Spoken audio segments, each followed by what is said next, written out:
Well, welcome aboard for another episode of the Expat Answer Man podcast. Or actually, I'm going to change it. I'm going to call it a vidcast now because that's what it is. I started out just doing a podcast a few years back. Podcast meaning it's more like radio. It's just voice, no picture. But now I'm doing video, so let's call it a vidcast from now on. All right, so I'm going to change up the format a little bit this time. Recently, I've been doing 2 questions for every episode of the vidcast. Now, I'm going to only do 1 question for each time, but I'm also going to do an introductory monologue each time. Kind of like if I did a blog post, but instead of writing it, I'm just going to speak it. Instead, I'm going to talk to you, which is kind of natural. So let's go ahead and get started with that. I want to talk about the situation with North Korea. I know in the United States there's a lot of hysteria. North Korea has been making threats to send nuclear bombs. Especially they've been threatening Guam a lot, and Guam is near the Philippines, just a couple hours or a few hours away by air. Not very far. But North Korea has also been threatening the U.S. mainland as well. Also Hawaii, Alaska. And according to what I read, the latest intelligence is that they have delivery vehicles that can reach even the East Coast now. Washington, D.C. and other places all throughout the United States. I had a friend of mine that we were conversing on email the other day. And my friend was mentioning that it just doesn't seem like people are too worried in the Philippines about it. And I would agree. I don't really hear too much talk about the North Korea situation here in the Philippines. I do hear sometimes the government makes some mentions and talks about mostly the U.S. side of things. But I don't hear people in the streets being worried about maybe the possibility of being nuked by North Korea. And my friend was kind of saying that, well, maybe they should be a little more worried because we're definitely within the target range. The missiles can definitely reach us. For sure, if they can reach Guam or Hawaii, they can definitely reach the Philippines because we're not much further than Guam, and we're definitely a lot closer than Hawaii. So, maybe we should be more worried. Personally, though, I really don't think we should. I think that the Philippines is not really a natural target for North Korea. North Korea is more after, in my opinion, they're after the United States, or they want to try to get concessions from the United States. A lot like what they did back in the 90s. They got money, they got fuel, like oil and that kind of thing, from the United States. I think that's probably what they're doing this time, but I don't really see a good reason why they would want to attack the Philippines. Especially right now with President Duterte, he's been kind of making overtures toward China and Russia, and both of those countries are somewhat allies with North Korea, especially China. I just don't think that China would want North Korea to go after the Philippines at this time because China already has a good chance of making some inroads into the Philippines, although I'm not sure that's what's going to happen. But I don't see us as a natural target. So no worry in the Philippines? Well, maybe there's a little bit of worry, mostly at government levels, but not at the general public level, I don't think. I can certainly understand why people in the United States, and especially in Guam, are very worried about it. I mean, Kim Jong-un has come right out and said that he's planning to bomb Guam. He's also come out with other places too, but I think there's a good reason to be concerned, although I don't really think he's going to do it. But with a guy like that, you just never know. He is kind of a crazy guy, I guess what else can you say? Okay, so today we're going to have a question from Michael. I got a voicemail from Michael a few days ago, and Michael is asking me how to move to the Philippines. Well, that's a pretty complicated thing to ask. I mean, I could go on for paragraphs and paragraphs if I was writing. Honestly, I've written whole books about it, so it's definitely a very involved topic. I've got my website, which has about 5,000 articles on it, and probably, a third of those articles are things about how to move to the Philippines. So, I mean, I could go on for hours and hours on YouTube here or on my website and still not answer all the questions that Michael probably is looking to find out. So I'll go over the basics with him, and maybe he can get my book, or he can study my website a little more to get the specifics. Okay, so let's listen in and see what Michael has to ask. Are you coming to the Philippines for vacation or even just to live, and you're going to be using a tourist visa waiver? If so, under Philippine law, that means you must have an ongoing ticket out of the Philippines when you enter the country. We can help you get the ongoing ticket that you legally need. Usually, we can find you an ongoing ticket out of the country for less than $30. That's a cheap way to protect yourself upon entry to the Philippines. Just go to throwawayticket.com. Hi, Bob. My name is Michael, and I am wondering how to migrate to the Philippines and marry a Filipino woman who I know who is related to a friend of mine in the United States. I am currently on SSDI disability, and I have no clue how to migrate there, much less marry this woman.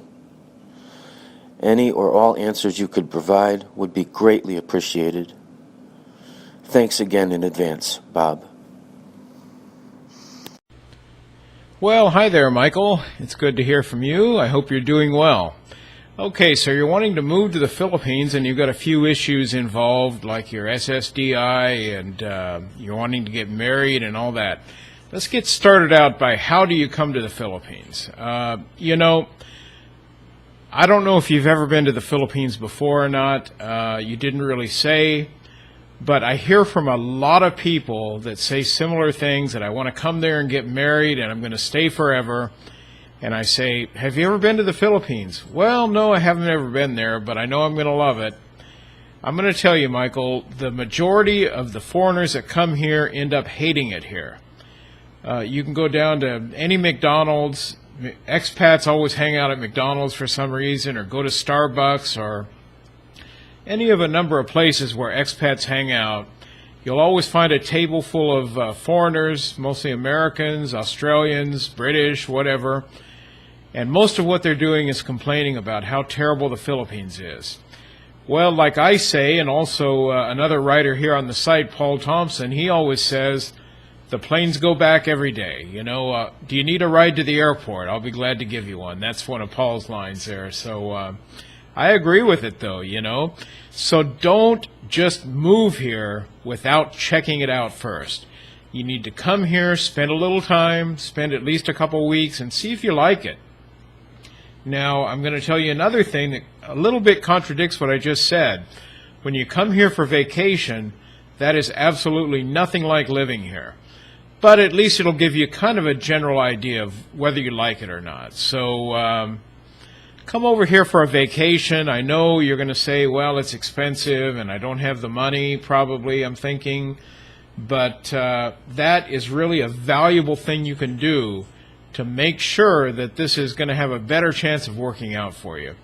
I would estimate that probably 60 to 70% of the people that move here end up leaving within 3 years. It'll be a lot more expensive for you to move everything here, move, whatever stuff you want to bring, come here and spend 3 years in agony and then go back, compared to just staying where you are now, or coming here on vacation and checking it out first. That's my number one tip. Make sure you've been here first before you decide to make a move. Okay, so the next thing is you need to decide what kind of visa are you going to have for living here. You can't just go to some other country and live there without having a proper visa to stay there. Now, in your case, based on what you told me, I can already say you're not yet married, because you said you're thinking of getting married, or you want to get married when you get here. Okay, so if you're not married, the most reasonable thing for you to do is to come here on what's called a tourist visa waiver. What that means is that You've got, I believe you're an American, because you mentioned SSDI. It's called other things in other countries, so I'm going to say you're an American. You come in here with your U.S. passport, you get off the plane, you show the passport, boom. You automatically get 30 days in the country free of charge. You can stay here up to 30 days. Now, I know you're thinking, well, I want to stay longer than 30 days. Don't worry a bit. You can do that. But at the end of the 30 days, actually just before the 30 days, you need to go down to the Bureau of Immigration office and you need to file for an extension of your visa. That first extension will be 29 days. It'll cost you around, it's a little less, the 60-day extension is 3,000 pesos. You know, figure to spend around $50 or so for that 29-day extension. Okay, once you get that 29 days, you can continue staying here for up to a total of 3 years. You just need to extend your visa. After the 29-day, your future extensions will be 59 days, or you can also do a 6-month extension now. It just depends on what's good for you, what you want to do, and also what the local office where you live will do. Some offices don't do the 6-month visa. So anyway, you can stay up to a total of 36 months. Don't worry, though. We're going to help you make a change in the middle there. I'm going to talk about that later when I talk about getting married. Okay, so let's say that you do want to get some kind of other visa other than the tourist visa waiver. You'll need to apply for that with the Philippine consulate or embassy in the United States to get that visa before you come. But really, the 30-day visa waiver is really all you need. Now, another thing, if you come on any kind of tourist visa, visitor visa, you're going to need what's called an ongoing ticket that shows that you have intention to leave the country within the first 59 days. It's the law. A lot of times they don't ask to see it, but if they ask and you don't have one, you're going back home. So, you know, it's better to spend $20, $25 on an ongoing ticket that will take you to, say, Singapore, Kuala Lumpur, Hong Kong, somewhere like that. And you can find those for about $20, $25. If you need help, I can help you with that. I have a service that will do that for you. A lot of people will say you need a round-trip ticket. That's absolutely false. You don't need a round-trip ticket. A round-trip ticket means a ticket back to where you came from. That's not necessary. You just need any ticket that will take you out of the Philippines. So for $20, $25, you can get a ticket to Singapore or another close-by country. That's all you need. Okay, now, if you're going to really move here on that trip, you need to decide what are you going to bring with you. Maybe you have some valuables or family heirloom type things that you want to have with you when you move. You'll need to decide how to bring those. If it's just a small amount, maybe you can bring it on the airplane with you. If you have a larger amount, you can get a balikbayan box, which is a box that is used for cheap shipping to the Philippines. When I came here, my wife and I moved pretty much everything we had, our furniture and everything. We used a shipping container that came on a ship, and it cost about $10,000 to make the move. But we knew we were going to be here, and we've been here now for almost 18 years. So, you know, I think we did the right thing. We're glad to have all of our stuff. But you need to decide what you're going to move and how you're going to move it. You know, the next process is, you know, you need to get your tickets to fly here, and you need to say your goodbyes. You've got family, friends, whatever there in the United States. You know, say goodbye. Tell them either, hey, I'm going to come back in a couple of years and see everybody, or hey, I'm gone forever. It's been nice knowing you. Whatever you decide, just, you know, part company. No reason to cut the ties. We've got the internet. You can go online and talk to your friends or whatever, but, you know, say your goodbyes. Make the trip here. Fly over here. Get off, get into the airport, probably in Manila. Maybe you're going to fly into Cebu or Davao. Those are both possible entry points for international travel, but most people arrive in Manila. You get off the plane there, you show your passport, they stamp that 30-day visa into your passport or visa waiver, and you're good to go. Maybe you need to fly to, you know, Iloilo or Davao City, Cebu, wherever it is that you're going to be living. I'm assuming that's where your fiance or girlfriend or whatever the situation is now, that's probably where she lives. You take the next flight and head there, or if she's in Manila, you catch a taxi, or maybe she's going to meet you at the airport. Okay, now, I do want to mention a couple other things. Number one, be open-minded. If you come here, if you've been here before, you think, well, it's just like America, you know, they're into Hollywood, they're into American culture. That's the impression you get at first, but once you've been here a while, you're going to learn that it just ain't so. You need to be able to adjust. I can promise you one thing, 100 million people in the Philippines are not going to change what they do to please you. You need to change in order to be able to get along in the Philippines and be happy here. Only you can make that change, Michael. So be open-minded. It takes time. I would say, I always tell people it takes about 5 years to make the adjustment to where you're pretty happy and you feel comfortable here. So give yourself time and keep an open mind. Now, I also want to mention about the SSDI payments that you're receiving.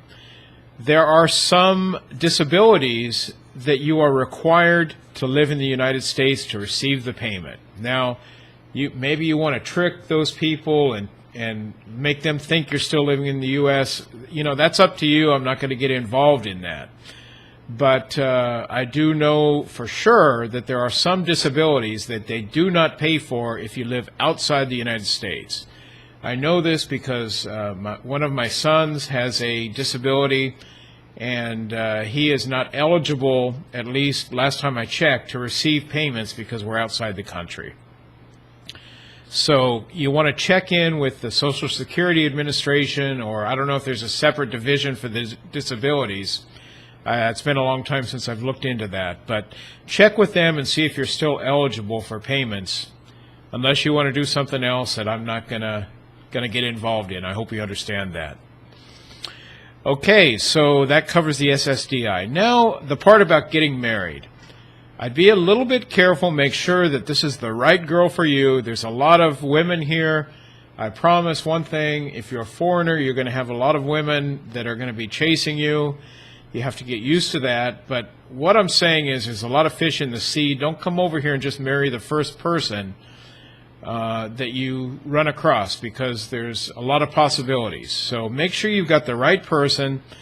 Then what you need to do is, if you've decided to get married for sure, you're going to need to go to either the U.S. Embassy in Manila or the United States Consulate in Cebu City, and you're going to need to apply for a document called an affidavit in lieu of legal capacity to marry. The Philippines requires what they call legal capacity to marry documentation that shows that you're not already married, or there's no impediment to you getting married. Now, the U.S. does not supply that document, but the Philippines accepts it that the U.S. instead supplies an affidavit in lieu of this legal capacity to marry. You have to get that document, otherwise you will not be allowed to marry in the Philippines. Okay, you need to go to City Hall or wherever the municipality where you're going to be requires you to go to get a marriage license. Depending on the age of your fiancée, she may need to get the permission from her parents. It used to be that when I got married, my wife was under 25, and that required the permission. I believe it's 21 now, but you need to check that out and be sure. Her parents will have to sign. If she's over 21, or maybe it's still 25, but I don't think so. If she's over that age, no problem. You don't need any signature from the parents, but I would still suggest that you seek permission from mostly the father to marry his daughter. That's a custom here, and you'll be more respected if you do that. Okay, so you're going to go get that marriage license, and then you have a 10-day waiting period. You'll have to do some seminars and that kind of thing during the waiting period. But you cannot get the marriage license and get married right away. Now, I say you can't do it. If you want to bribe somebody or something, you can do it. But I would just recommend that you avoid doing that. 10 days is not a long time to wait. Okay, next thing is the marriage ceremony. Get that out of the way, and you guys are legally married. You will need to have your marriage certificate legally filed and registered. It'll be registered at the NSO office, that's the National Statistics Office in the Philippines. Once they have that registered, then you can apply for a 13A resident visa. Now that will give you permission to stay here for life. You will no longer have to go do extensions to your visa and that sort of thing. You will not have to leave every 3 years. You won't need an ongoing ticket when you arrive in the Philippines anymore if you've got a 13A visa. Okay, so that's pretty much what you need to do, Michael. Now, those are quick things that I told you. I didn't go into detail. If I went into detail, this would be, hours or days long, this video. What I would really recommend is that you get my book. It's called How to Move to the Philippines Manual. It's very current. It's up to date. It's got all of the information that you need to make the move to the Philippines. You can get the book in one of two places. You can buy it on my website, which is expatisland.com. That's expatisland.com, Expat Island. Now, it's more expensive on my website. That's because if you buy it from my website, I'm available to help you with any questions or anything. If you don't want to pay a little more, get it on Amazon. It's cheaper on Amazon, but don't expect personal support if you buy it on Amazon. You can get the book, everything's in there, and you can do it if you read the book and understand everything. So anyway, that's two options. Get my book, though. If you want to move to the Philippines, on my website, it's $39.99 for the paperback, $34.99 for the ebook. On Amazon, it's $19.99, but no support on Amazon. I hope you understand. All right, Michael, that kind of wraps it up, and everybody else listening. This has been a little bit long, the explanation about how to move here, but it's a very broad topic. So I hope that everybody got something out of it. And I appreciate your support, everybody, and I hope you enjoyed the vidcast today. Have a great day. Do you have a special person in the Philippines that you'd like to send a gift to? Maybe some flowers, chocolates, or some other type of gift, perhaps a teddy bear. Go to www.wowphilippines.com. That's WOW Philippines.com. We can take care of you and send a perfect gift for any occasion. We've been in business for nearly 17 years now. Come and visit today. wowphilippines.com.